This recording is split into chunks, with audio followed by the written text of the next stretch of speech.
Nave cohort, since the internet is having an attack of some kind, we're going to go ahead and post this one up as a recording. So this is not live on stream. This is a pre-recorded thing that we will post to the appropriate places. But we're going to be covering the F-15E Strike Eagle, providing a general overview, going through startup, takeoff, use of the air-to-ground radar in the attack, and landing, all ideally in a mostly 0-0 type environment. It's going to be very low visibility, not going to be able to use the targeting pod to great effect, so this will all have to be done with the radar, including setting up for coming back in to land, which should make for a good time. So with all that, let's go ahead and get into the jet, and we will roll through some basics with the aircraft, talk a little bit about it, give it an overview, and get started on our checklist here. Should make for a very fun morning for all of this kind of stuff.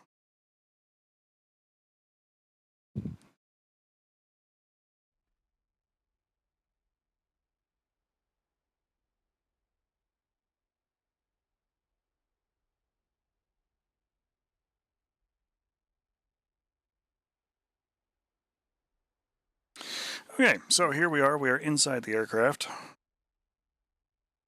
Roll things back just a little bit here. The F-15E Strike Eagle, twin engine aircraft, very large fighter, but a primarily strike aircraft. It's designed to kind of replace the F-111 Aardvark in the role of low altitude, high speed interdiction. She has a couple of very powerful engines on board that can get her rocking and rolling above Mach 1 at ground level. With the navigation and forward-looking infrared pod, or NavFLIR, it comes included with a terrain-following radar system that allows it to get very low to the ground and maintain that kind of altitude all the way into the target. She's got multiple pylons and conformal fuel tanks that are built into the aircraft. Almost every pylon on the jet is wired for smart munitions, with the one exception of the 3 empty spaces there you can see on this particular aircraft, which are not.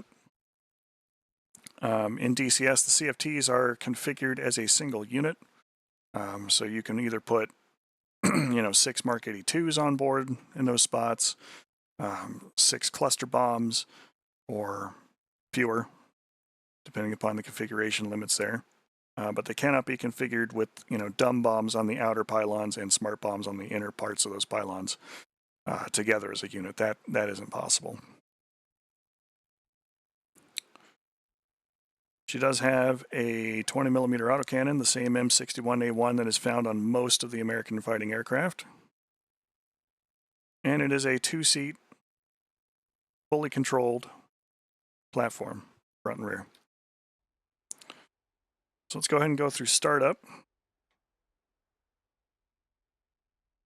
And a little bit of overview for the aircraft, a little bit of walkthrough in the cockpit.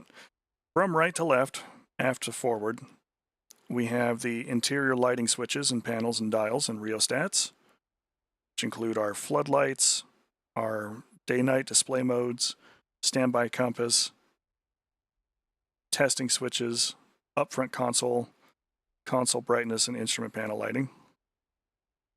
We also have the cockpit handle.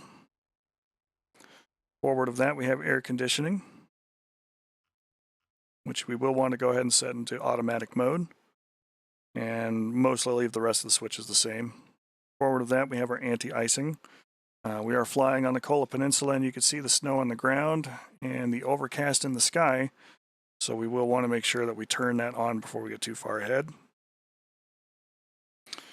Just to the inboard of that, we have the master engine control panel, which is where we're going to start our adventure here in startup. Continuing forward, we have the jet fuel starter and parking brake switches and levers.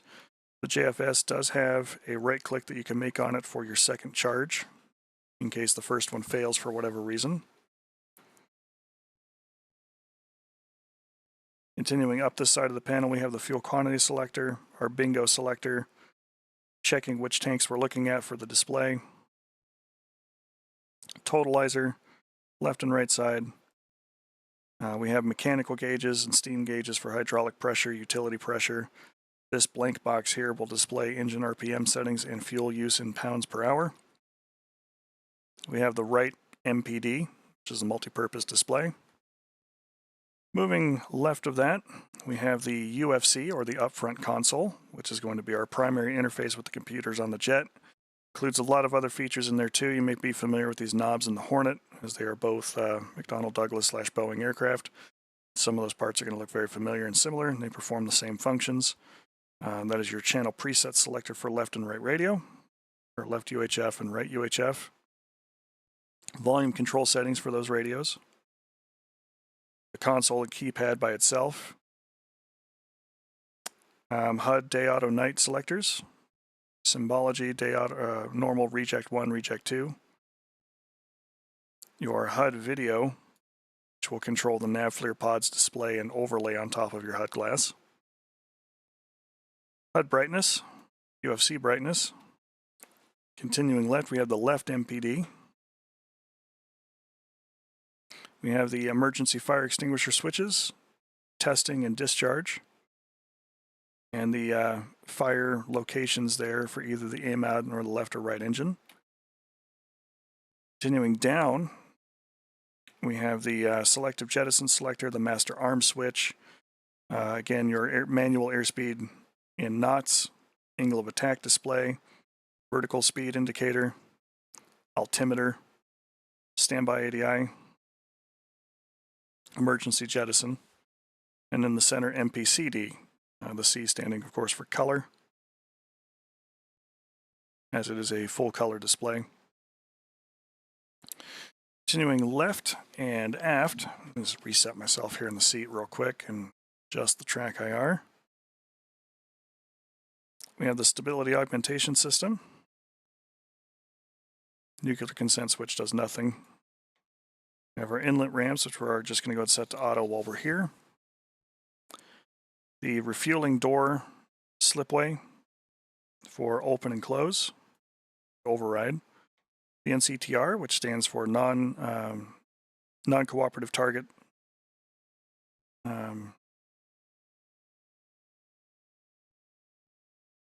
forget what the R in that one stands for, but it's the non-cooperative target identification system. Ejector seat handle for the front seat. Throttle quadrant, including the front and left pull tabs for the engine starters.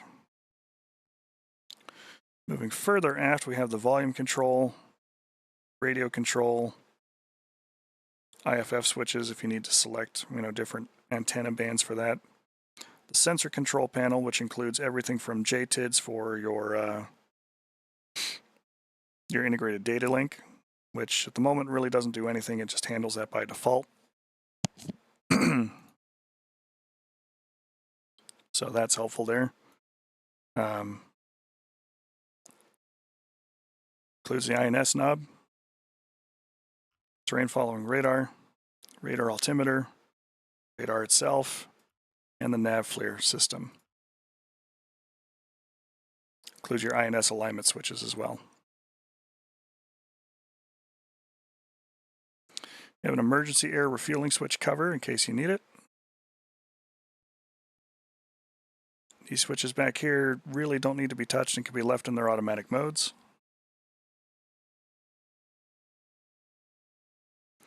So with that, let's go ahead and get started. So to start the jet, we're going to go ahead and turn on all 4 generator switches, activate our oxygen, turn on the engine's master switches and put them back in guard, turn on the JFS starter switch. I'm going to pull the JFS handle, and as soon as we hear that thing wind up and get stable, we can go ahead and pull the finger tab.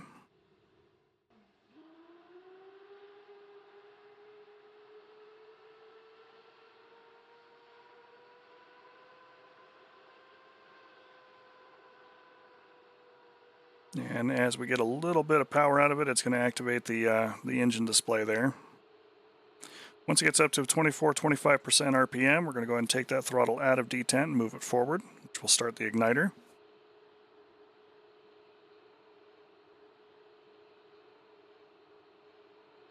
It does take it several seconds before it fully lights off.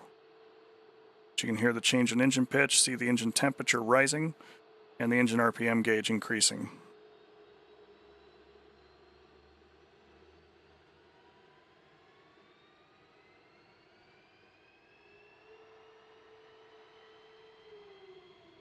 Low altitude. And we're going to repeat the process for the left engine. Bingo, fuel.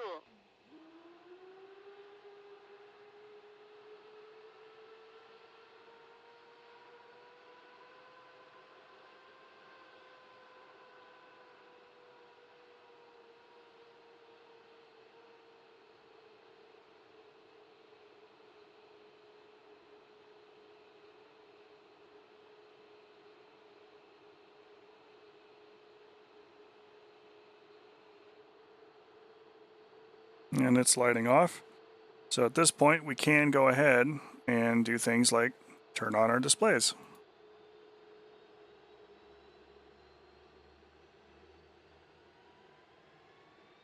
Turn on our radios. This Grec CM switch will toggle between either channel selection, which you can spin this and figure out which channel you want to use, or direct manual input for both radios. On the right UF or the right COM2 radio channel, you'll also want to turn it on manual AM mode if you intend to use this one for interacting with any of the AI elements. From our upfront display, we can also do things like activate our IFF, which is done by pressing the IFF button here. You can go ahead and set a transponder code, but the important part is to go ahead and make sure that the little asterisks are on for both all the civilian modes in mode 1, 2, and 3, which will activate fully the IFF system for the jet. Above that, we have the TACAN, where you can select a TACAN channel. Air-to-air mode, transmit, receive only. Set it up for that. From the main menu page, we've also got low altitude warning, which you can dial in a different altitude if you like. I tend to use 75 feet. I'm just going to go ahead and take it out of alignment mode there. You can hit menu to toggle between the two main pages, which also gives you some more information, let you know that JTIDS is on. You can set an ILS frequency for an ILS approach landing. Go through an update menu. Most of that is unimportant to most people's normal operation of the jet, except for the ILS system, so that's really the biggest reason to come to this particular page right now. Most of what you need is on this main page. Talking too about the MPDs, because we can program those while we're here. You can either select individually what it is you want to see, and you've got different pages that have different things on it. But the real power for this system is to make sure that you do everything as hands-off, pushing buttons on things on these displays as possible. So while we're here, we can go ahead and hit Program. And I like to set mine up in the following format, because you can select up to 3 different displays to toggle between for each MPD and MPCD. Do air-to-air, air-to-ground, and targeting pod here. Take it out of programming mode. For my center line, I tend to do the armament page, the HSI, and the TSD. And for my right, I tend to do 2s, because that is the RWR indicator there for you. Smart weapons. And the terrain following radar if I've got it. What this allows us to do, as I get myself situated here and reset track IR, I'm going to come up here to adjust controls real quick, is we can use these castle switches, castle left, right, and aft, to select what each of these is doing with short presses. So if I hit castle left on a short press once, goes to air-to-air, air-to-ground, targeting pod.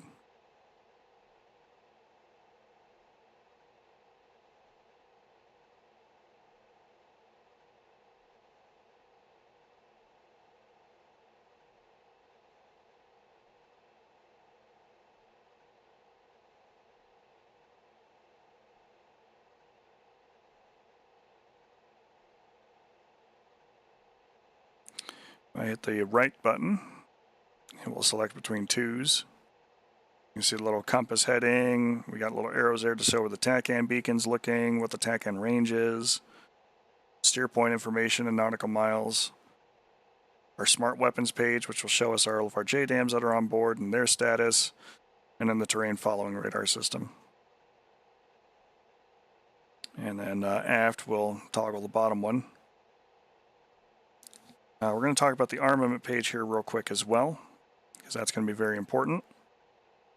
It has several different modes associated with it. We can not worry about the training one so much for now, but it has an air-to-air master mode, an air-to-ground master mode, and a combat jet setting, as well as an AG load, air-to-air load, and nuclear load, which we're not going to ever worry about nuclear load because we can't carry those on the jet at the moment, and probably ever, so it's there for flavor more than anything else. But we will go ahead and go into combat jet real quick. And what this does is it lets us select, are we jettisoning the rack, the store, or the pylon? And we have two modes here, 1 and 2, and an enter button. All this really is you select which ones you want to get rid of, and hit enter, and it will tell you that combat jet 1 is set to left conformal, center, right conformal, and right pylon, and it will jettison stores. What it means is when you come over here and you select your combat jettison selector and push this button, the first button press will do what it says in the first line. The second button press would do something different. So if I was carrying fuel, for example, on just these 3 pylons, I could set it up to do fuel for button number 1 and then stores for button number 2, just to make sure that those things get off the jet. And that applies to selective jettison, not emergency jettison.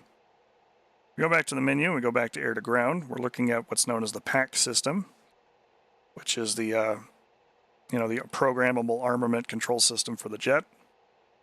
And what that will let us do is select how we want to drop stuff and where.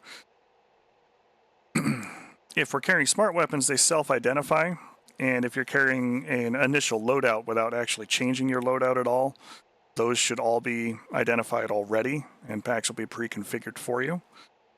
But if you change your loadout, or if you land and rearm, you may have to go through and do this yourself. And the way that we do that is through the AG load. So we'll hit AG load. If we were carrying dumb bombs on board the jet, these pylons would be blank in terms of what's on it, but it would display the number of how many bombs are attached to the unit. And what we would do at this point is hit the step button to step through the different programmable options. And like there's GBU-15s, there's training GBUs, there's AGM-130s that are selectable, CBU-87, CBU-89, ARC-20s, CBU-97s, CBU-52s. There's even some older ancient equipment that's present through here. So be careful what you're looking at. Mark 82 Snake Eyes, Mark 82s, 84s, training bombs, Durandals, 82 Airs, and 84 Airs, which are the ones that have the balut rather than the fins that deploy to slow it down. GBU-12s, I generally go with GBU-12Cs and GBU-10Ms, depending upon which ones I'm carrying. GBU-24, fairly obvious there. 27s and 28s, really would like to have those weapons. Mavericks of various flavors. And then the gun pods, ECM, or fuel. Fuel and ECM and everything else should self-identify on its own. But if it doesn't, for whatever reason, you can manually program it that way. Getting into air-to-ground mode here for the page, you can configure how you want to drop your bombs and when, and you have up to 4 programs that you can save for this. However, program 4, it should be noted, is the one that you want to use for like air-to-ground guns. So in reality, you really only have 3 different methods of dropping bombs off the jet that you can pre-program, but you can change them at any time. You don't have to be on the ground for it. So in this case, I'm going to go ahead and set up program 1 for my heavy GBUs. So we're just going to select those 3 stores, and it will ask, how do you want to drop these bombs, auto or direct? This will also change based on what weapon is on the pylon. So if you got cluster bombs, you can set it up for a time release or an altitude release. as far as when it separates from the pylon and all that good stuff. But in this case, we're just going to use direct, ripple single, nose tail fusing, select program 2, and we're going to select our inner smaller GPUs, and same thing. You can change any of those options directly by clicking on the appropriate button, and it will step through the rest of the ones for that.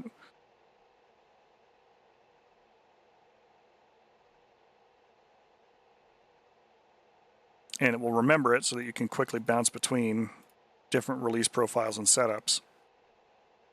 You can also include ripple quantity, ripple distance in feet, ripple amounts, whether or not you want to drop them in a, I think they call it CDIP mode, which is kind of that combination CCRP, CCIP mode, auto, which is traditional CCRP, or direct, in the case of something like a GBU24. But PAX is really kind of where the magic happens on that. So we got the front seat configured. Even if you're flying this aircraft solo, there are a few things that you need to do in the back seat. So let's go ahead and jump back to that other office. And back here you can see right off we've got 4 screens instead of 3. And they are 2 each, MPDs and MPCDs. And there's a bunch of control columns here. In the F-15, you can bind everything you like to the left-hand control unit, and then there is a hand control unit toggle switch that you can press that will then let you use the right-hand control unit with the left-hand control unit's buttons and vice versa.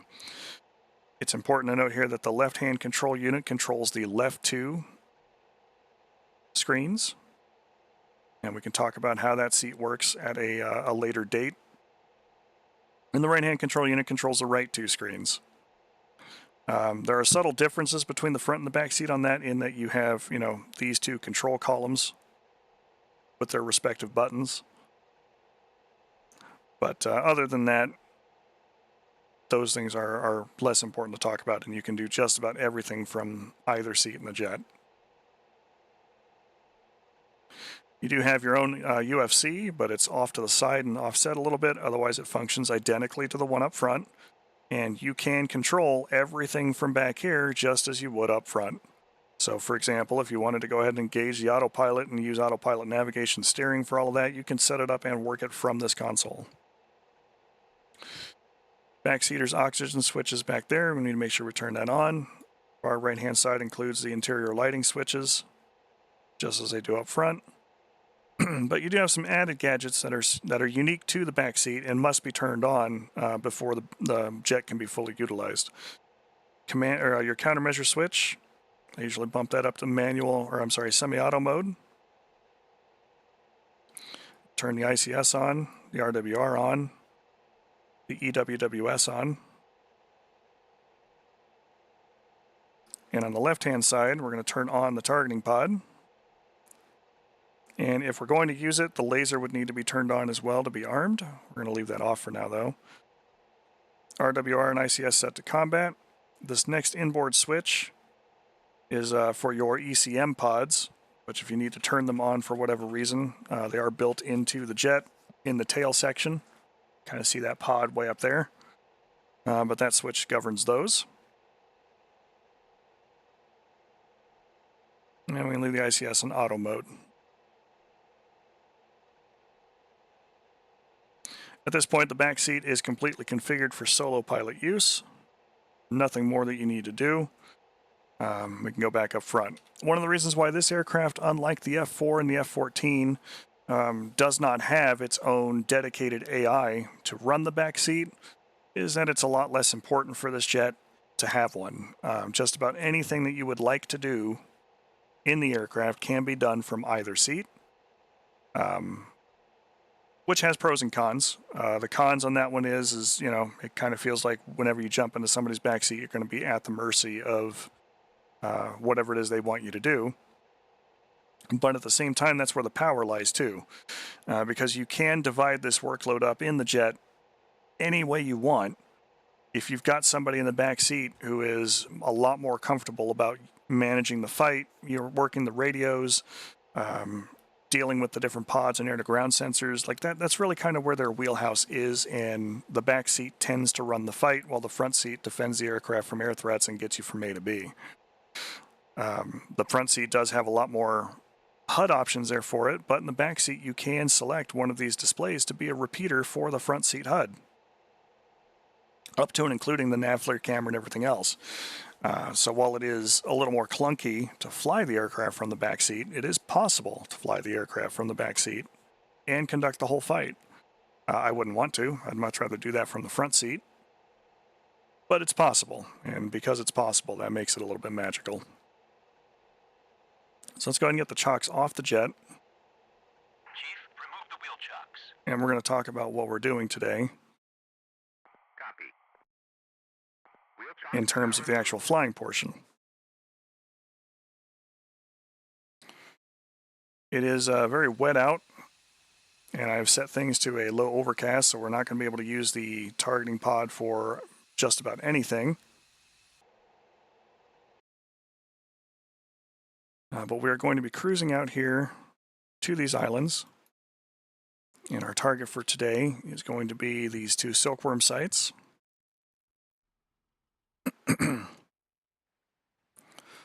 It is most decidedly not going to take all of our weapons to make this part or make this thing disappear. So when we are done with the silkworm site, we are also going to conduct a strike on this train yard. And the train yard we're going to be able to see with the radar first. Now it looks like we got some pretty decent visibility, but once we get up to any kind of an altitude whatsoever, it gets really rough. We're going to be doing a high altitude strike to try and keep ourselves a little safe. So with that, let's go ahead and get ourselves in navigation mode. And we will taxi on up and get to work. Talk about takeoff. Parking brakes off, chocks are off the jet. Nose wheel steering in normal gain mode is set up by default. There is a nose wheel steering binding that will set you to high gain mode, which will let you turn just about inside the breadth of your wingspan.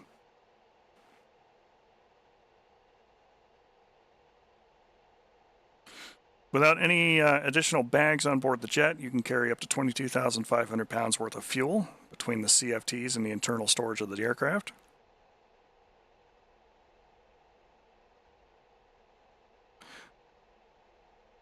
Operationally speaking, they generally ran with either one or two bags, either one on the center line or bags on the glove stations. But you could, if you needed to do it for a ferry, go with all three.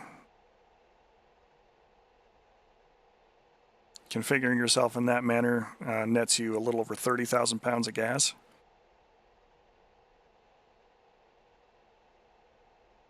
Just because she's got some strike mojo to her in this configuration, she's not without her F-15 roots, so she is fully capable of carrying up a combat loadout of AMRAAMs and Sidewinders.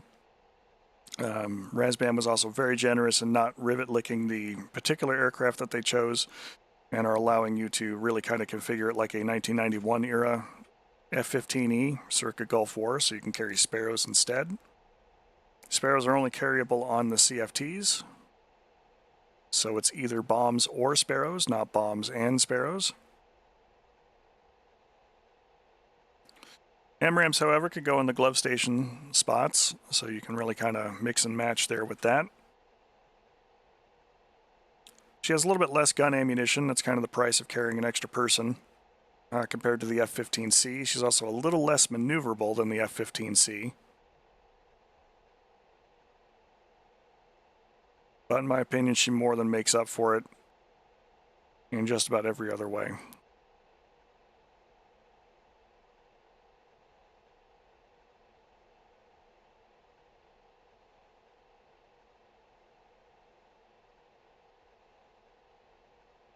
Her engines are powerful enough to get her over the speed of sound by a good healthy margin at very low altitude.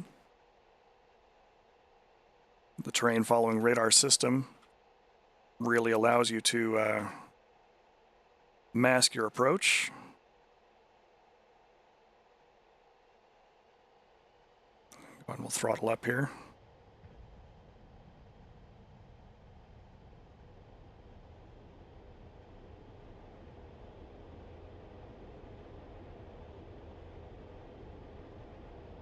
So near rotation speed of about 150 knots, I'll start easing back on the stick till the nose comes up. And let her fly off the runway naturally. Ears coming up, flaps coming up.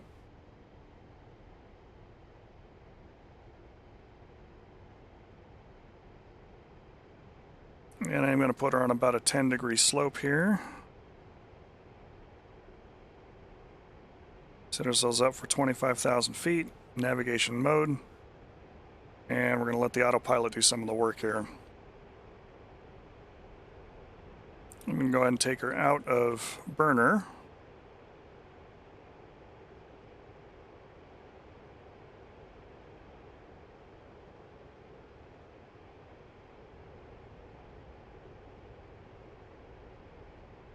And just get some views here of the ground as we're leaving.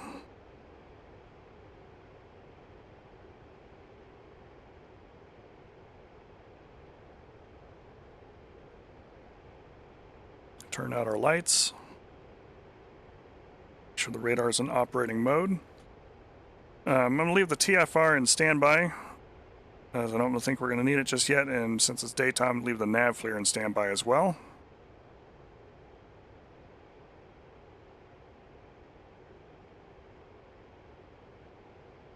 And as we can see on our twos page here, we've got our TACAN dialed in at 32 X-ray. It's telling us it's 7.2 miles away. And it's providing a pointer for us. The arrow is our actual waypoint, which we are 59 miles away from. Our expected arrival there is a little over 9 minutes, which is going to tick down a little quicker here now that we're pointing at it. That information is repeated here on the HUD. It tells us that we are in ANAV mode on steer point 1 alpha. G indicator, Mach number, airspeed, angle of attack, altitude, heading tape, bank angle in navigation mode, and pitch ladder. Little hash bar up there is also our steering cue for the waypoint.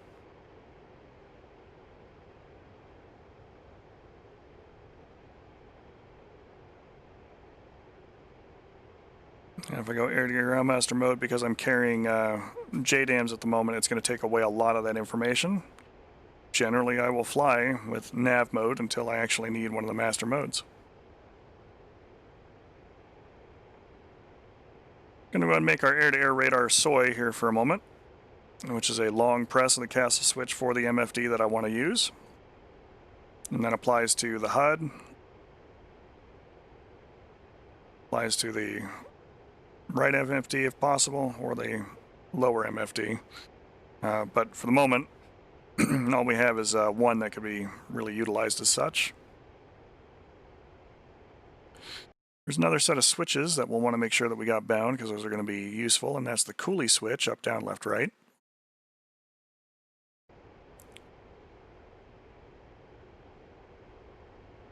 That's what I can do is I can come up here and get my TDC to press switch, and then coolie switch right, which will engage the NCTR. And what the NCTR does is it projects radar images and it compares the radar intakes or radar reflections off of the intakes of an aircraft in particular to a known database on the jet.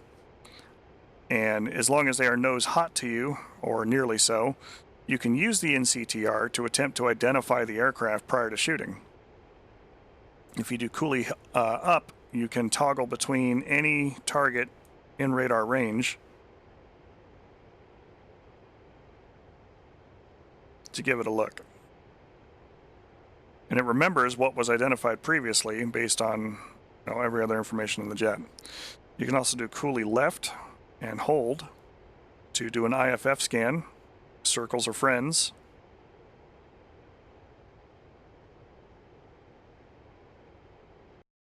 And then the other controls that are very important to have bound are the auto acquisition switch, aft, forward, and press. Because we're going to use press to back out of a previous mode. Also make sure of your antenna elevation there. You can see that information on the left as far as where it's scanning. how many bars it's in, what radar channel mode you're in, because if you have two aircraft operating on the same channel, you can cancel one another's radar frequencies. What kind of a PRF scan you're in. Usually it's high by default.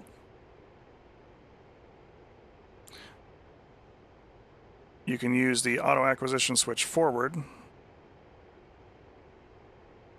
in the air-to-air master mode to do a large scan. So anything in that circle is what it's looking for. You can move that up and down slightly to either do like a large scan up, large scan kind of level with the aircraft. It will lock onto an aircraft within 15 nautical miles, friend or foe. Just kind of, it's an auto acquisition mode, so it's looking for the first target it can find. If you do auto acquisition forward long, that gets you into a 40 nautical mile bore sight auto acquisition scan. So if you're like, well, I can see him, he's only 40 miles away, he's like right there, you can use that to quickly lock that target.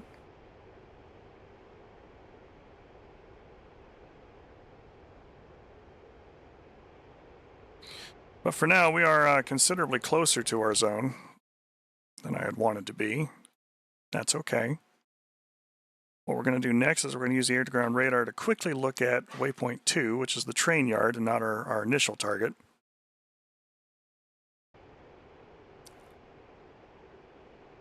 Let's go ahead and pull that up here. We're going to make it soy. So it's scanning, and we can control the scan range out to 40 nautical miles. And you can either steer the cuer yourself or use the waypoint system. And then TDC press in map mode. And you can see where it's counting down on a timer. I'm just going to go and pause here real quick so we can talk about this. Because this is really where the magic sauce for the F-15 comes into play. It has, without peer, the best air-to-ground radar in DCS. Nothing else comes close.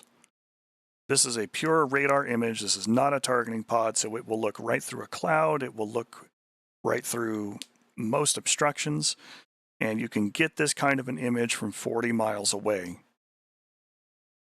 So one of the things that I like to do as a tactic on this one is I will climb up to a higher altitude, 25, 30,000 feet, and scan the zone from as far away as possible to conduct the attack and to get started with it. But that's not the only power here, because we are close enough now where instead of taking 20 or 25 seconds to get that image, it's within 5. And you can see down here on the bottom where the two circles are and the little caret. That's where the antenna is physically pointing. There is a dead zone of about 20 degrees forward on the aircraft, and understandably it can't look behind you. So this is that kind of cone. For the best results, you do want to offset to about the middle. So rather than flying directly at your target, you're going to offset to one side and then give it the scan. But we can see here quite clearly that there's some train tracks, and there's a bunch of, shall we say, objects that don't jive with the terrain that are all kind of bouncing through there. And if we come out here to the map and go ahead and use the fancy Control F11 switch, we can see quite clearly that there's the train yard and there's a bunch of targets down there.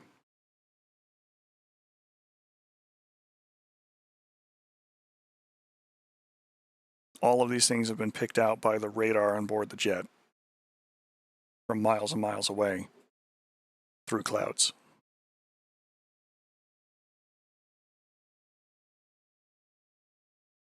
Very powerful. But we're going to do a couple of things here very briefly before we get right back to it. I'm going to go back to adjust controls and show you the other binding that's important here, which is the left multifunction switch. So from the front seat, if you use the left multifunction switch, you'll see that the word freeze appears on the top of the radar image. It is still active in air-to-ground radar mode, and it's still going to be updating the image and everything else, but it's not going to show you it because you're freezing this image to play with. What this would do in a multi-crew situation is allow the weapons systems officer to take temporary control of the radar long enough to scan a target area, and then freeze that image, and then go, the radar's yours, and let the pilot take over for an air-to-air radar and continue a situational awareness search and scan, keeping an eye out for unfriendlies that are trying to come and mess with you guys. Why is all that important? Well, let's go ahead and zoom in a little bit here, and we'll unpause briefly. At that point, the Wizzo can adjust the gain of the image, where you could not before, to really see what targets are standing out. And we can change our button push over here to target. I can now use this image regardless of the orientation of the F-15, regardless of whether or not I can still see this target area with the radar. And I can encode JDAMs, waypoints, or anything else to attack it. That's the power of this thing. We can use left multifunction display again to unfreeze the image, and it will update and try and collect a new picture for us. If I go steer point 1, we're coming up on it very quickly. We're within 17 nautical miles. I'm going to go ahead and take the autopilot off. I want to make sure that we offset a little bit, because let me just put the noise on it again for a minute. If I hit the TDC press, it will tell me, no, it's in designate mode. Go back to map. That it's in a blind zone. So it can't actually see that area right now. So now we're off to the side here. Let's go ahead and hit the button. 4, 3, 2, 1. Bing bong. And we can see that there's a couple islands. You know, our waypoint is kind of in the middle of them. We're going to attack the southern island first, but curiously, there's this weird band on both those islands. Well, that's actually very important, and in a way allows you to conduct seed by using your radar. Because what that's doing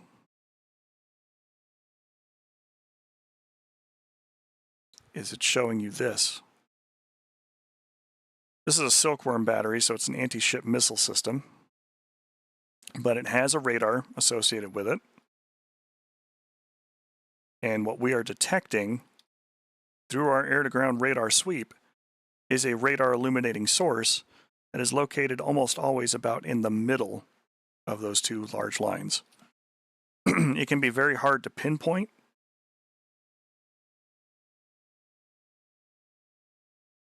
If you're looking for something exactly, and it does not tell you what radar is there, only that a radar is emitting on the ground.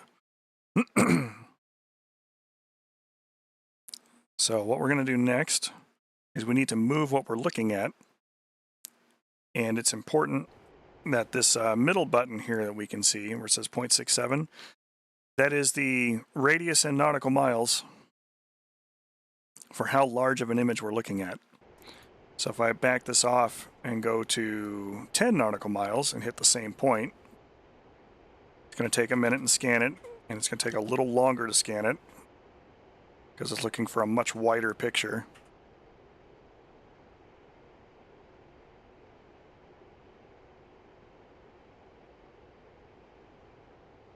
And now I'm too close to the target, so I need to back off a bit.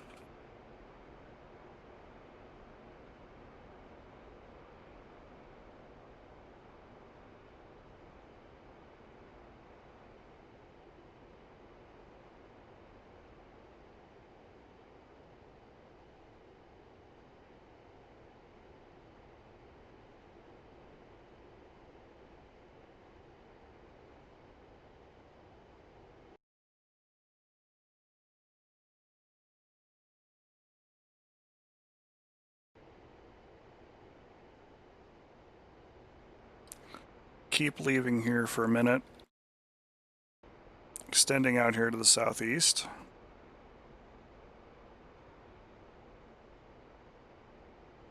Got some MiG-23s out there too.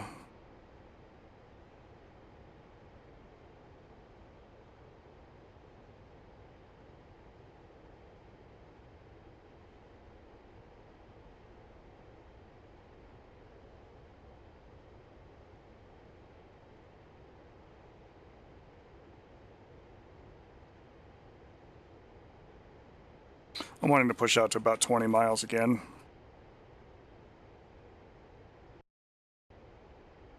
And just so that we are aware, Dodge 4, Magic 11, Bra 022, 445 at 22,000 knots.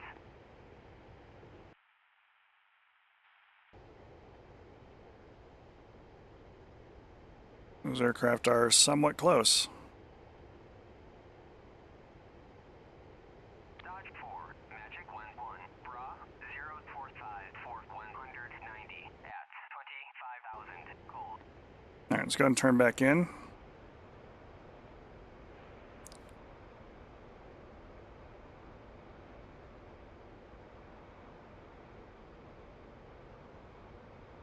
Dodge 4, Magic 11, Bra 065 440 at 22,000 cold.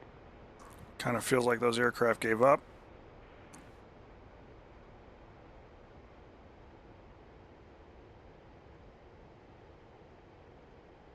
Alright, so we can see where that area is now starting to really kind of come into view, but it's still far away. So let's go ahead and zoom in a little tighter. At 25,000 cold.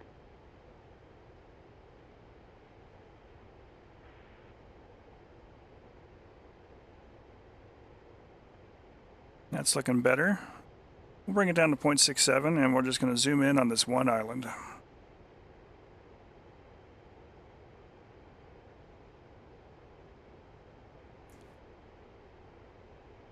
And we're going to freeze that image.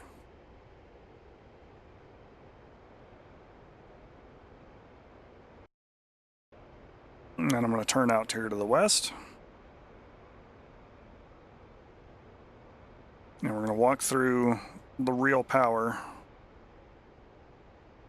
of this system. Now I'm not going to leave this thing in navigation mode. I kind of want it to just maintain altitude and heading. So we're just going to put that in an AP hold for the moment. We're going to go to target and we're going to play around with the gain settings here until we can get a nice clear picture about what it is we're looking at. Like, okay, that looks great and fantastic and wonderful. What do we do next? Well, I'm using my bigger bombs first. So I'm going to go ahead and set those up for where I want to drop. And I want one of them to go here. So I'm in TGT mode, which is targeting mode. I'm going to designate this point. And on the Smart Weapons page, I have my center bomb selected. And now it says transfer radar. Transfer radar. Coordinates received. Next station. Kind of want to drop another one right about here. Looks like it'll be important. Designate. Transfer radar. Next station. Okay. Well, that's really kind of it for this particular area. I'm going to go back to map mode. Take it out of autopilot. And we're going to swing back around to look at the area and get another scan. So let's go ahead and unfreeze that. 047 for 200 at 25,000 cold. Give it a little bit of gas here to round the corner on it.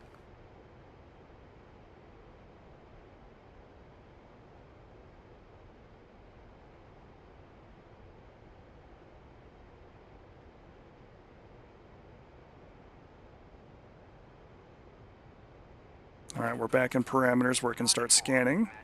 So I'm actually going to update where it's looking at by making the crosshair that I'm looking at there the new center point.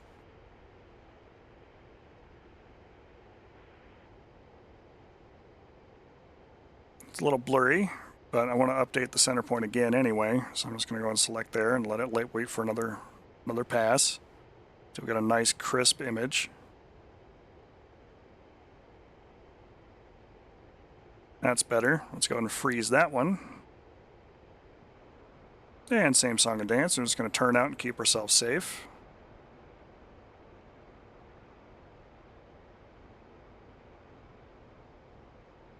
That should be fine. If I had a human wizzo, I would probably not need to put the plane in autopilot. But since it's just me, we're just going to go ahead and continue on with that.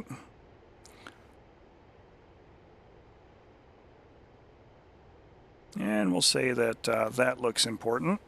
We'll drop our third bomb there. I'm going to go to program 2 here, because I do have a couple things that I think might be outside of the reach of that heavier JDAM. I want to drop just my AF2 stations on those two different objects. So at this point, I have queued up 5 of the 9 bombs on board the aircraft, spread out between 2 release programs. I'm going to want program 1 to be up there first. I'm going to select my air-to-ground master mode. And I don't need to even look at this page anymore. So we're going to go back up to 2s because that's going to be more important. I don't need to look at the air-to-ground radar. So we're going to select air-to-air radar, just in case bad things happen. And I'm going to turn back around and fly back towards the target area. And we can see a lot of the traditional JDAM release queue information popping up. Starting with where the camera is looking, because we slave all of the sensors together. It is attempting to look over there, but as you can see, it's got nothing to see. The caret up at the top is telling us that we are a little bit out of range. The heading tape shows the band that the JDAM could potentially attack the target from. We're just going to go ahead and fly straight at it here for a minute and gain some altitude.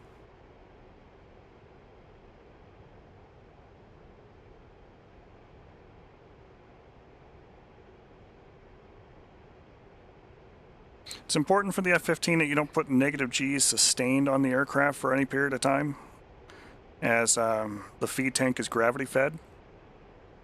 So negative G's on board the jet will fuel starve and fuel exhaust and kill the engines. That's something to keep in mind. Rocket on down back to military power.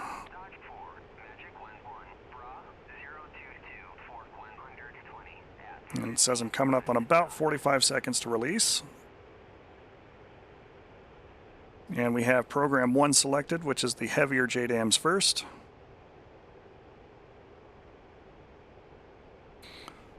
They have all been designated for their target areas.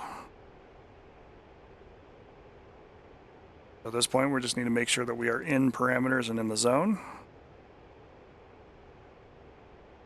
I am going to go ahead and lock this guy. The procedure for getting into a TWIS mode is to hit TDC to press and then auto acquisition forward. All right, we are in the zone for our heavy bombs. So we're going to go pickle, pickle, pickle. Nope. Master arm on. Pickle, pickle, pickle. Select program 2, pickle, pickle, as we are in the zone for those. That is our friend the MiG-23, who is closing on us somewhat rapidly at 32 miles. But at this point, we have released a bunch of bombs, and they are on their way. We're going to go ahead and take care of this engagement with the MiG-23. Hopefully before more of his friends show up.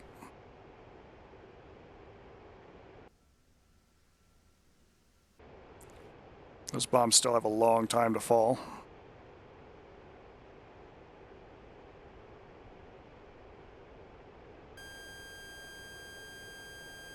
He does have friends.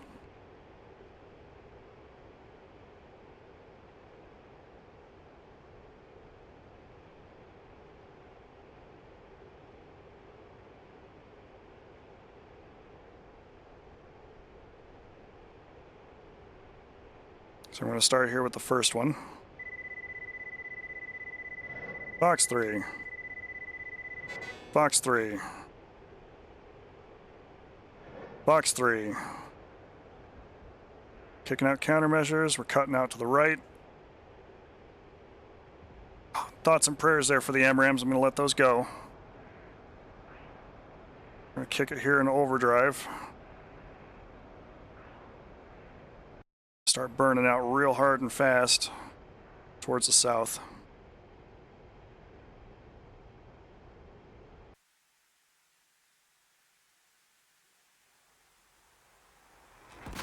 Splash Bandit. Splash Bandit. And I think the third one also splashed a bandit. Let's just double check here.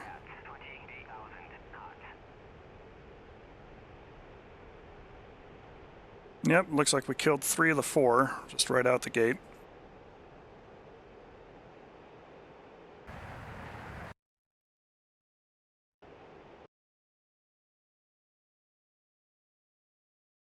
But things are starting to get a little spicy for us there. Take our plane off autopilot.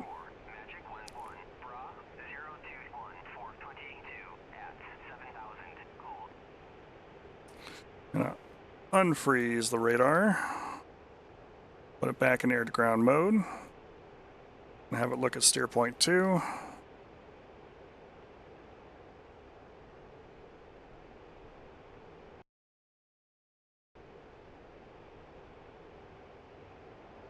Just going to continue kind of pushing away here to the southwest.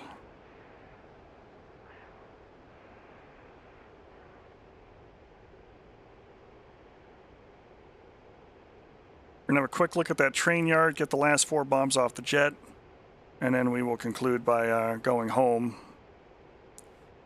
and setting up for a landing in this pea soup.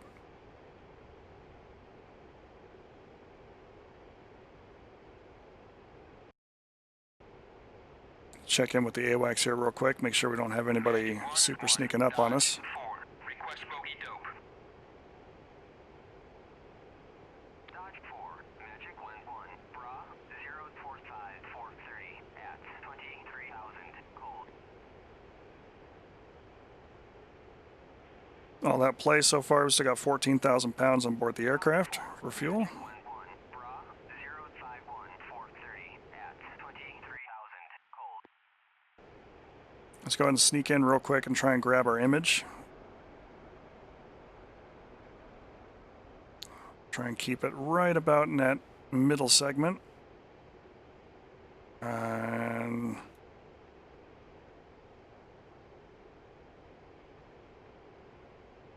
just wait for it to update here. Freeze the image. Roll out to the west.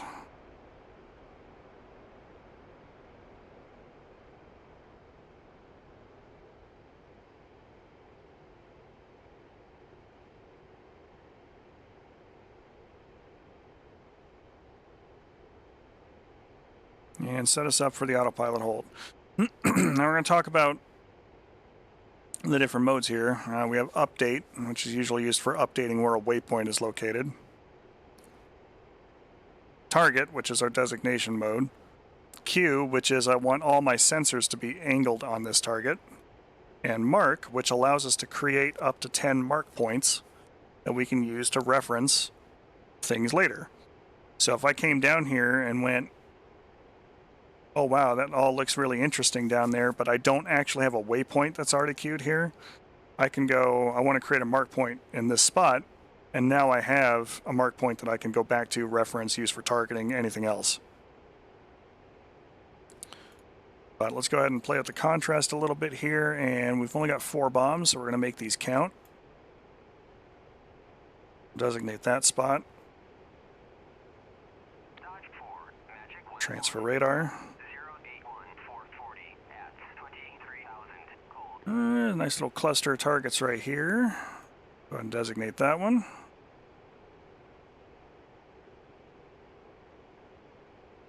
Couple of armored vehicles here. Designate that one. Select the pylon so I can get access to it again.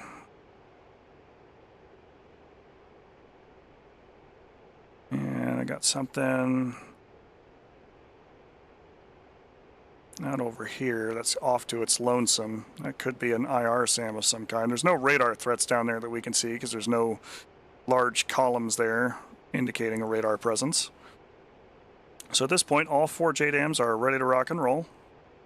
I no longer need to look at it with the air-to-ground radar, so I'm just going to turn that off. Pull the air-to-air radar back up. Air-to-ground master mode, take us out of autopilot.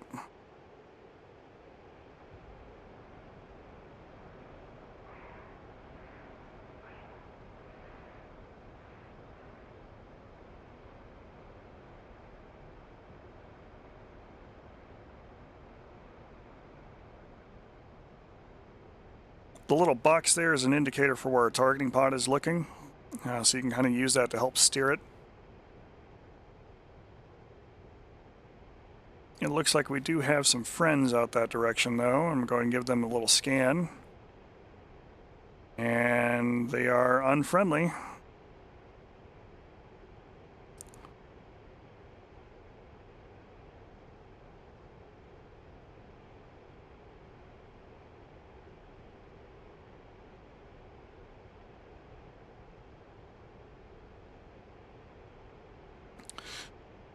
And they're either a cold or a beam to us there because the NCTR is not picking them up.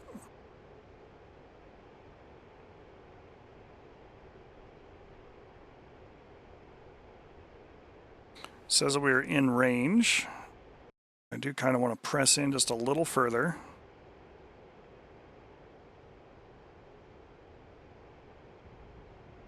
Just open the throttles up here.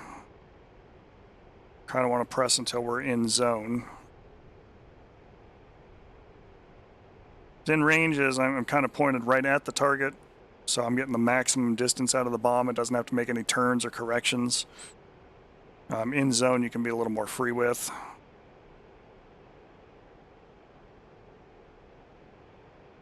There we go, and pickle, pickle, pickle, pickle. Those are all gone. I am going to go ahead and hit Shift B for Bravo, and we are going to set up for an autopilot navigation mode.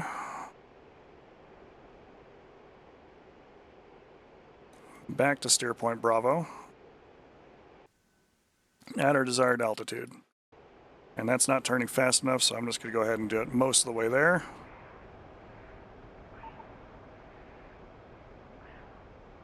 So I don't want to be here in this space here anymore.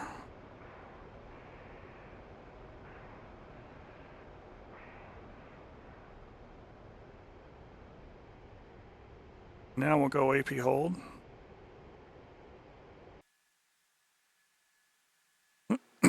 Those JDAMs are descending from on high. We'll watch these go in and then we'll double check our island, but we did get the mission completed sound.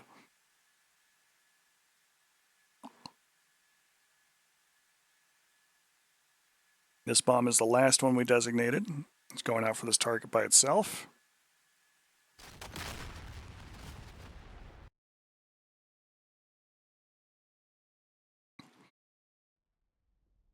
Get in and we'll see how we did. First bomb was set to go off over here on these two guys. Or no, actually the first one I designated was kind of right here by this BTR, which damaged one of the BTRs and destroyed two of them there. Second one I kind of put here in the middle, which destroyed this truck, badly damaged this SA-9, and knocked out that gun emplacement. And this was a ZU-23 truck, kind of out there by himself. So no radar defenses, but we certainly, with 4 bombs and no visual contact whatsoever with what was down here, thinned out a lot of this for somebody to come back and make a follow-up. But let's take a quick look back here at the Silkworm site that we had attacked early on. And we'll see how this one did. We did get the mission completed, but we were very much deep in the fighting the aircraft point. We dropped 2 of the 2,000-pound class bombs here. And they did the job. There's nothing left here. This other island, we dropped the 3rd 2,000-pound class bomb, which is a large crater here in the center, and a couple of smaller 500-pounders to take out targets that might have been a little too far away for that blast to knock them down. but completely eradicated there. Good stuff. Now, I'm going to turn that volume down a little bit here for us. We're on our way home, and we've got no real visibility as far as lining ourselves up.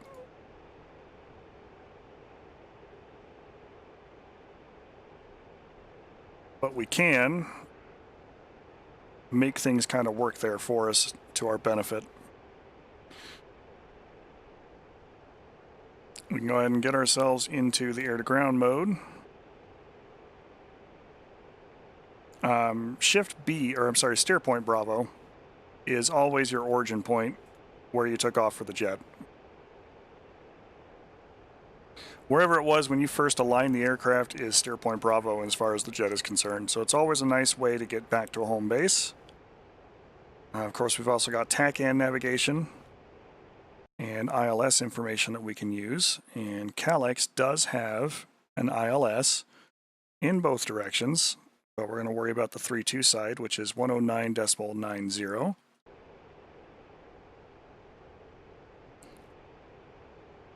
So let's go ahead and set ourselves up on the second page for ILS, 109.90.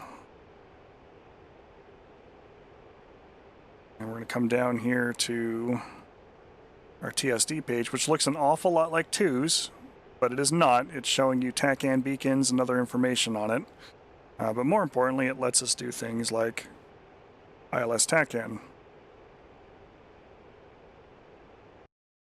All right, now we need to know what our runway heading here is. It says it's 3.2, but it's probably a little closer to 3.0. Just going to dial that in for us real quick. And we get some steering information back to where we need to go.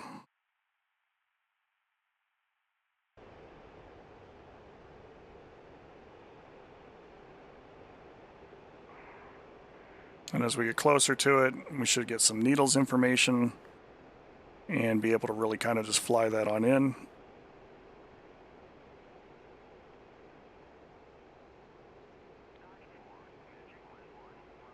But we can also double check our alignment by going back to map mode.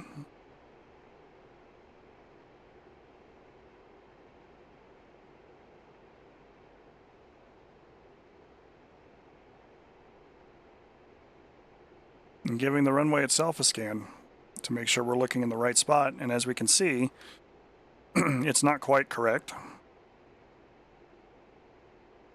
because it's looking at where we started the aircraft and not where the runway actually is. So we're just going to go ahead and move this point a little bit.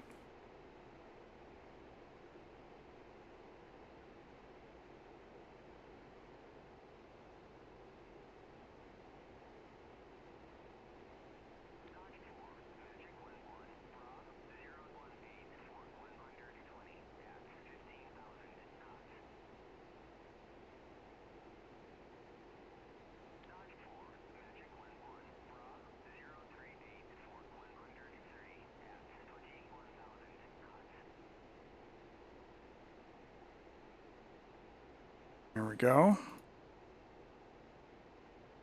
And I want to cue my sensors that direction. Go ahead and update it with an actual designator mark.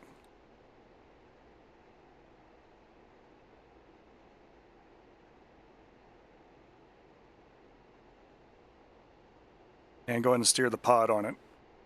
Because I can't quite get, that perfect alignment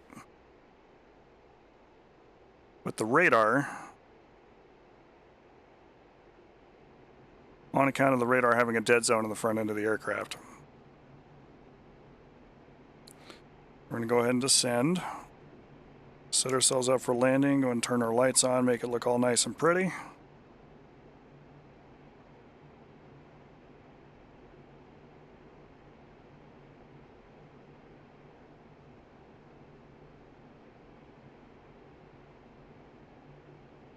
And what I'm basically doing is using the steering cue for the targeting pod to point at the runway for me, where I kind of aimed at the radar, in order to start helping me align. We're down under 9,000 feet. We're still very much in the cloud deck.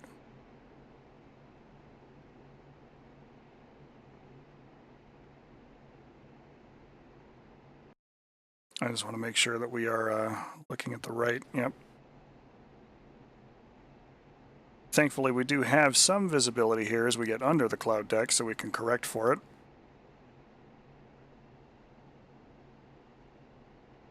And if this was nighttime and everything else, the pod would be very generous in this particular regime.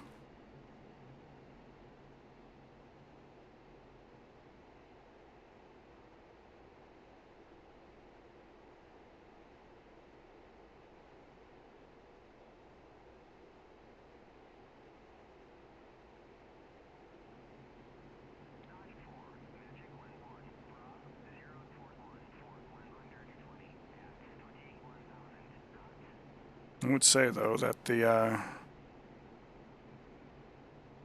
actual needles for the aircraft are not showing up, probably pointing in the opposite direction of the airport for this runway. Not every runway is able to provide needles information, so it's kind of just something to keep in mind. But we are kind of doing like a poor man's navigation with it, because if this was completely 0-0 conditions, the steering needle would be our guide. TACAM beacon's always going to be a little bit off, but that steering needle, if we dial it into the right magnetic heading, should get us where we need to be. We're going to go ahead and drop our flaps and our gear.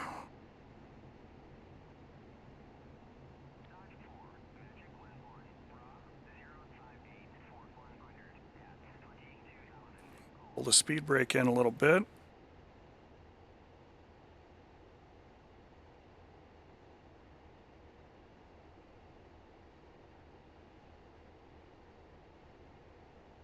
I can see where I'm going a little bit, but I'm trying to fly it as if I wasn't.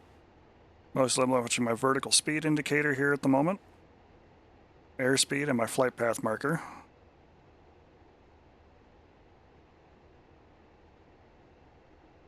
Ideally, we want a contact speed of less than 500 feet per second. It's not a Navy jet.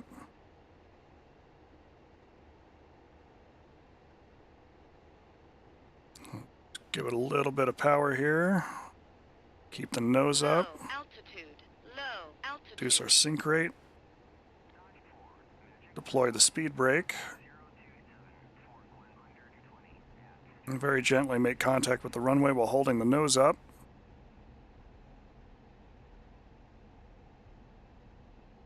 As the nose naturally settles, engage full brake pressure, full aft stick. With the brake deployed, what that's going to do is it's going to use the horizontal stabilizers, the brake, and our wheel brakes together to really disrupt that airflow and get us down to a manageable speed where we could taxi off.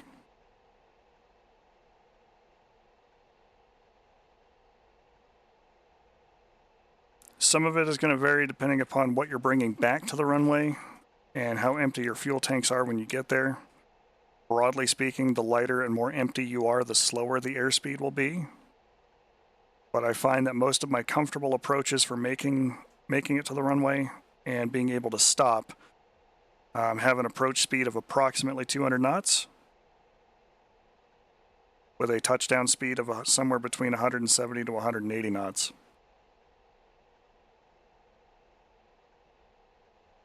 And again, when you are super, super light, you will be super, super floaty, which will mean reducing those airspeed settings. So just kind of fly it as you're comfortable. Fly it as you're in control. And then use your vertical speed indicator, your vertical velocity there, that VV setting, to make sure that you are under 500 feet per second when you actually make contact with the runway, to avoid breaking anything. Or feet per minute, I'm sorry, it's not feet per second.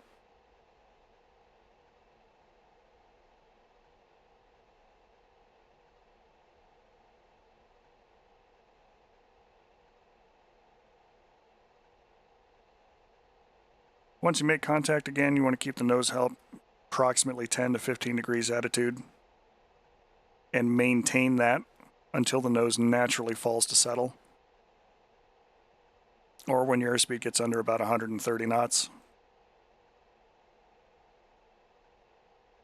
At that point, you can go for full brake pressure and full aft stick.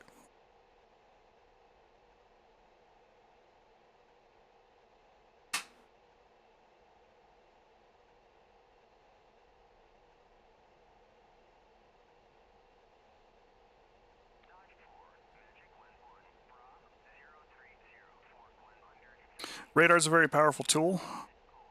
You can designate all kinds of stuff with it.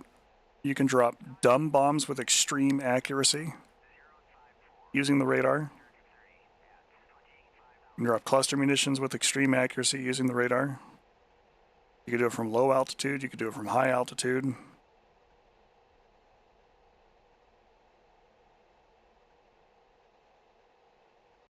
It is in every way very powerful.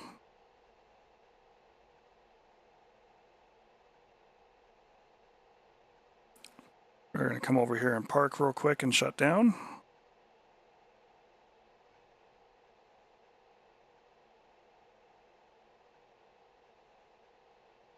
As for those who follow this channel for any length of time, generally speaking, I try to be full sortied, going all the way back to cold and dark.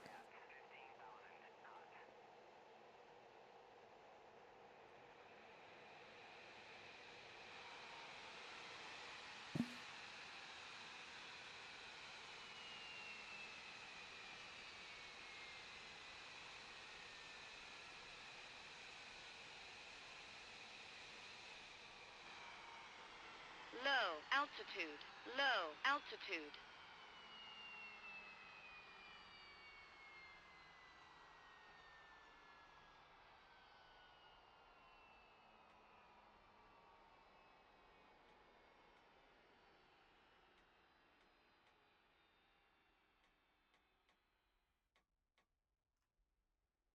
I'm not going to worry about reconfiguring all of the other dials and switches.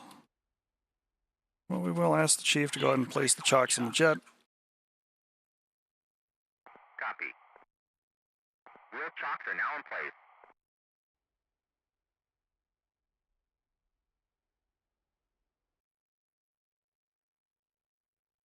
And with that, staring, intimately at the 2 copies of myself, we're going to go ahead and put a pin in things and call it there.